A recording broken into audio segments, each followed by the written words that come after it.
Let's cook prime rib from Market House. It's easy. Let's get started.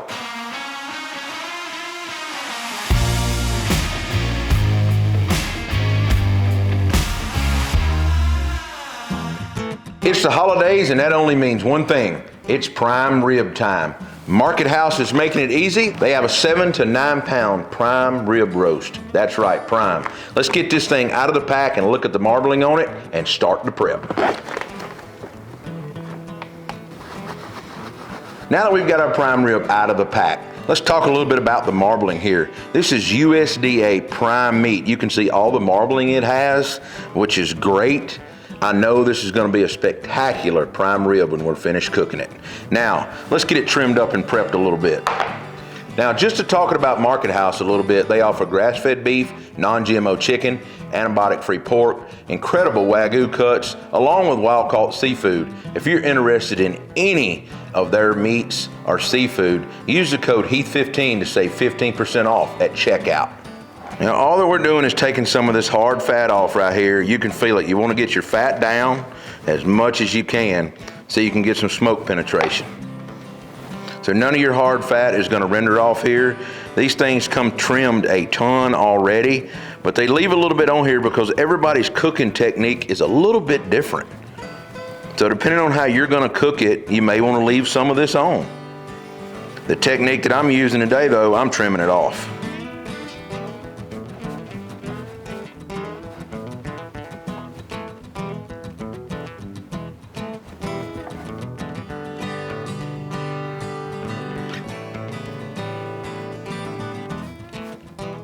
Now you just want to keep taking this off just little by little because some of this silver skin here is not going to get penetrated.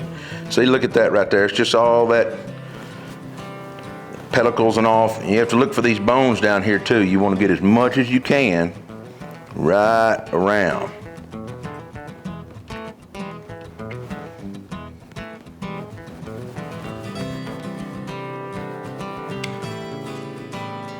Now, any hard fat I don't want to get off here. I know this for some people might be excessive, but that's just me. Anything like that I can trim off, I want to trim off. Now, right here, let's talk about this. You've got some spinalis here. You've got your eye. Down here it tapers off to nothing but eye. You can kind of see how the fat's still here. I am going to take and trim a little bit more of this off because that's not going to penetrate. But then we're going to have to tie this thing up with a little bit of butcher twine to even it out just a little bit. All right.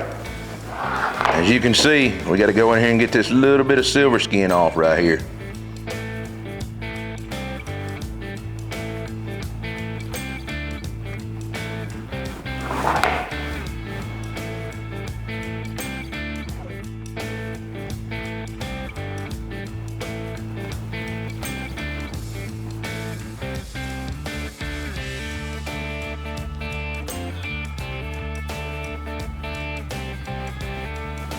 All right, you can see how I kind of tapered that because you can see how your spinalis is running, right? So I'm gonna get just a little bit more right here.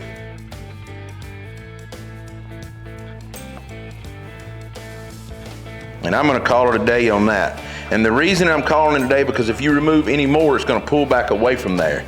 That's the whole point of tying it up with butcher string, is that way you can keep all of this snugged up tight to cook more even. So one thing I am going to do there, you see these bones right here? I've got to French these bones right here. I can't take that.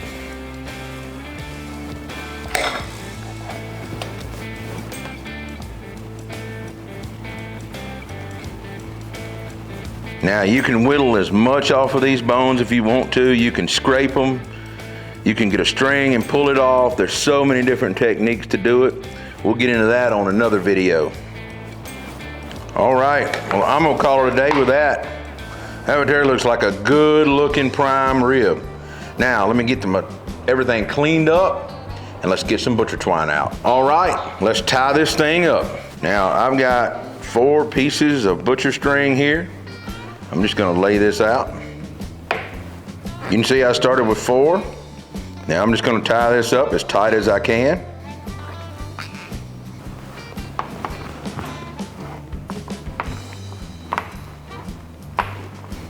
right, as you can see, our prime rib is now tied up, and that looks a lot better. A lot better. A lot more even cooking and everything else. Now, just for reference, I'm gonna be cooking this on a rack right here. Now, something I'm gonna do a little bit different here. I'm actually gonna cook this way, bone side down. Why am I gonna do that? I wanna protect that spinalis as much as I can. So that's why I'm gonna do that. Now, I want it just as pink as the center of the meat, so I'm gonna turn it over and cook it bone side down with the heat rolling off of the grill. So let's talk about what we're gonna season this with. Now, I've got this prime rib laid out here. I need to chop some herbs, some rosemary and some thyme. We're gonna mix it together in a paste and get it rubbed on here with some of our beef rub and a little bit of olive oil. Let's talk about the first thing that we're gonna do for this dish. We've got a Pyrex cup here, measuring cup. I'm gonna take some beef broth here. Now, if you've got bone broth, you can use it. Now, I'm gonna go in, I don't know, with about a cup and 3/4, something like that. Now, I'm out of budget red wine right now at my house. And what I mean by budget, I'm not opening any of my wife's red wine that is really good drinking red wine. I'm just not doing it. So today, I'm gonna be substituting a little bit of balsamic vinegar to cut it. You can use anything when you don't have any red wine. You can Google it and see for yourself. But I'm only using maybe a tablespoon or two in this beef broth here, and that is it. That is it. I'm gonna mix that up, and I'm gonna add a little bit of W sauce in here. A couple tablespoons of that. Now I'm just gonna mix that up, but before I do that, I've got some carrots, celery, and onion here. Now I've already quartered my onion. I'm actually gonna hit that again. I'm just gonna throw them in my skillet. And the carrots as well. Now once we get all that kind of in, I'm gonna break up some of these onions. And you're just doing this to create just a little bit of a steam bath for this prime rib. And it's gonna make some awesome gravy at the end. Now once we get all that kind of spread out in a roaster pan, I've got a little bit of garlic right here, a few cloves of garlic. I don't know, 8 to 10. I'm a big garlic person, so you do you if you don't like garlic. Now, let's come back with a little bit of that beef broth and red wine, or balsamic vinegar mixture, should I say. Now, another thing I'm gonna do, you know, I always season my broth or Au Jus, whatever you wanna call it. I'm going a little bit of my beef rub in there. Now, I'm gonna get a little bit of this rosemary out of here, pinch a little bit of it in. I'm just kind of brushing up this thyme just a little bit, pulling apart, letting it get aromatic. And that right there is gonna be our main Au Jus mixture for our prime rib. Now I'm gonna put my rack over this, and it fits perfectly on this 14-inch pan right here, perfectly. Now let's chop some herbs. All right, now that we've got some rosemary and thyme, kind of all off of the stems, let's chop it all up.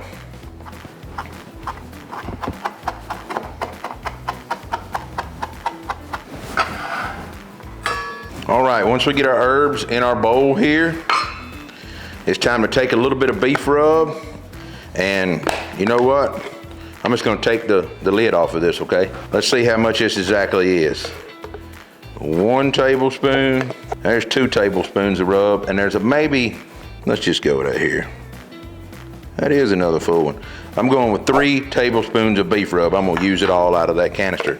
That's more than fine for as much meat as we have here. It may seem like a lot of rub, but it's not. Now, of course, I'm going in with a little bit of that W sauce, a couple tablespoons of that. Now I'm gonna come back with a little bit of olive oil here. We're gonna make a paste up. Let's go in with a couple tablespoons of that. Now we may have to add a little more oil to this to get it like we want it. I'm gonna add a little bit more.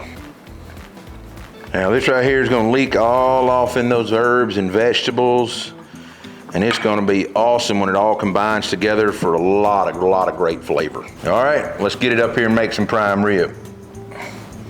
So I'm gonna bring this up, but before I do that, I'm gonna take this rack, take it over to my sink, and I'm gonna spray it with some oil. It'll make cleanup a lot easier. All right, let's get to brushing it on. And you know what, before I do that, I'm gonna use a little bit of salt on this, just a little bit. All right, now, you can see we got our paste here. Let's get it pasted on. All right, I'm gonna turn this over. Let's get a little bit of this backside now. Wow, that looks incredible. I don't know about y'all, but it just, I don't know, screams goodness to me.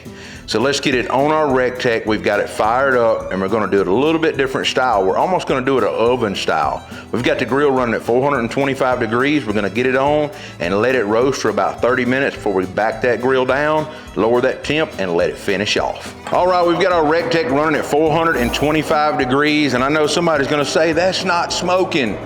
We're doing this prime rib a little bit different today, okay? We're going on at 425 degrees. We've got it going here good. You can see we've got it right over our cast iron skillet, all pasted up. It looks absolutely beautiful. Let's get it on the grill. Now you're probably wondering what I done. This is the smaller end of the roast. I wanted it away from the back of that grill, that confection. This is a thicker end, so I've got it tilted back that way. So in hopes this end's gonna cook faster, or more even here doing this, and it will be even, and this will come out just as good. We'll test my theory and find out. All right, we're gonna give it 30 minutes on the grill, like I said, and then we're gonna back that grill down to 325 degrees. Generally you're looking at somewhere around 15 minutes a pound, 15, 20 minutes a pound, something like that, after you turn this down. So we'll be back. All right, let's go ahead and get our chef's alarm in. Now you can see I've got a long probe. I've got this set to 115 degrees. Now before this gets hot, I'm gonna go ahead and stick it in. You can see where that probe is at. That's gonna be about center, okay? So I'm gonna move my fingers back to about the thickest part, and I'm gonna go in this eye right here, and I'm gonna let it touch my fingers right there. And that's it. I'm gonna call it a day on that. It's 45 degrees right now internal.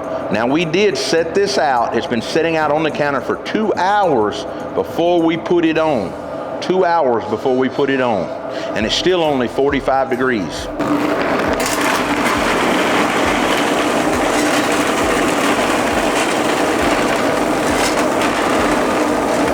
Only the best. All right, our prime rib has been on 30 minutes. Our timer just went off.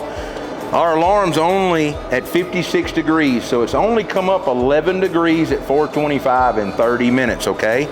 Now I'm gonna back this grill down to 325. We're gonna drop it 100 degrees. I'm gonna leave that thing at 325. It's only been on 30 minutes. Let's take a peek at it, come on.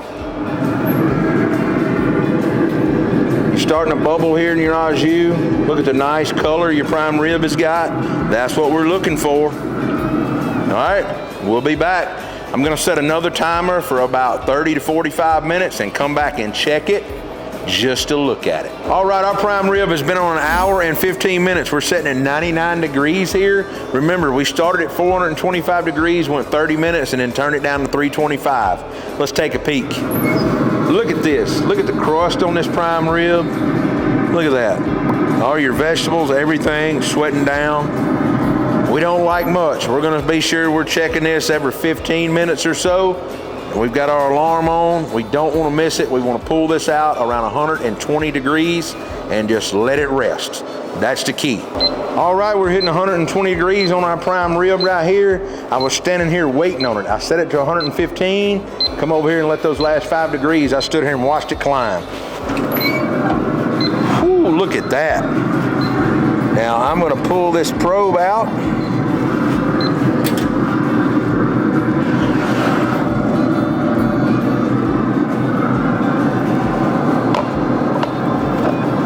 Wow, look at that.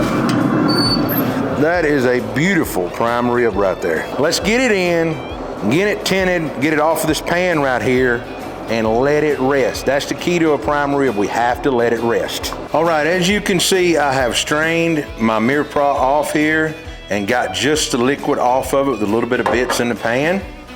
Now we've got our cast iron skillet heating back up over here. You can see all of it did not come out.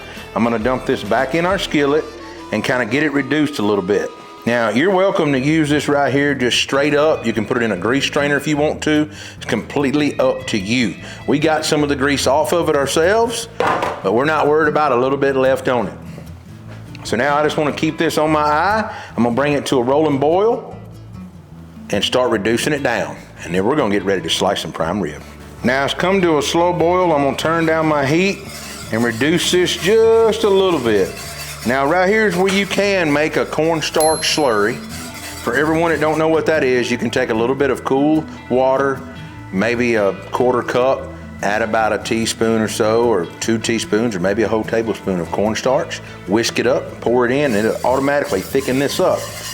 You know, it depends on how thick you want it. I'm not trying to make a gravy, so you don't want to use that much. For me, I'm just gonna reduce it down like this. It's already reduced a little bit. And that's all I'm looking for. I want all the flavor in the dip when I dip my prime rib. So a lot of people strain out every little bit and everything. I don't do that. I wish y'all could smell the aromatics coming off of this. It smells wonderful. I'm gonna cut my stove down just a little bit. I'm gonna keep letting this reduce just a little bit. Let's get ready to slice into some prime rib.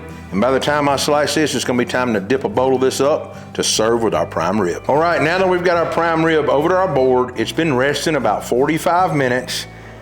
Let's go ahead and dig off these strings. All right, now that we've got our strings off, let's get them over here out of the way. And y'all can see this prime rib has a beautiful crust on it right here. Just absolutely beautiful. Now I'm gonna go right in between these bones here, and let's just slice down the middle and see what we got.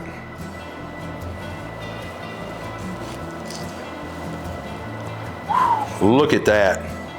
Look at that color. That's what I'm talking about. That is a prime rib right there. Oh yeah.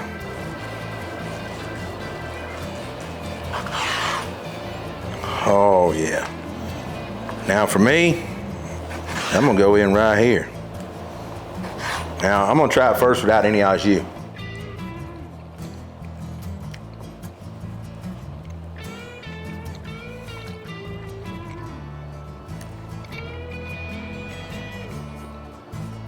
That's by far the best prime rib I've cooked, truthfully. The flavor wise, it's really, really good. I cannot get over the flavor on that. That is absolutely incredible. Wow. Wow. I'm bringing this back here. I want another slice of it. Now, I'm gonna have to try this slice in here.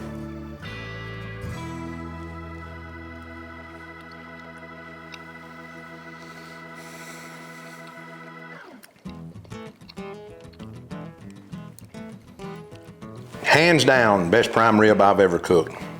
The veggies, the paste, everything flavor-wise, this is just screaming the holidays.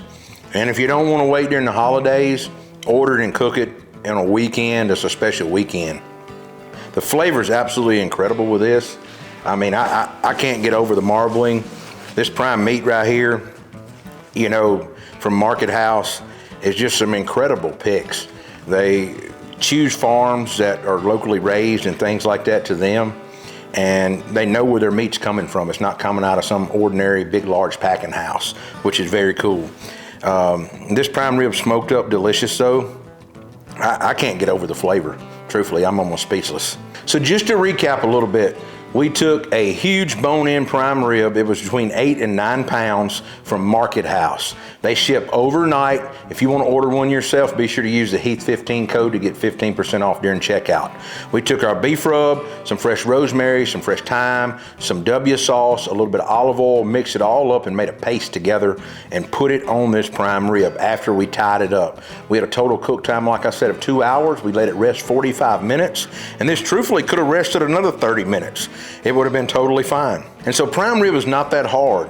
I will say the technique I used today, leaving the bones on versus leaving the bones off, is completely up to you. You might could have cut the bones off, seasoned all the meat, and then tied the bones back up on there. That would have been a great idea as well. Either way you want to cook it, bone in, bone off, it's completely your call. Market House makes it easy shipping overnight though, so do what you want. The flavor though, the timing, everything is incredible about this recipe. You're gonna have to be sure to give this one a try during the holidays or any special occasion. If you like what we're doing on the channel, be sure to like, subscribe, and follow along. You can find us on Facebook, Instagram, Twitter, TikTok, Pinterest, and of course, YouTube. I'll see you next week with another video.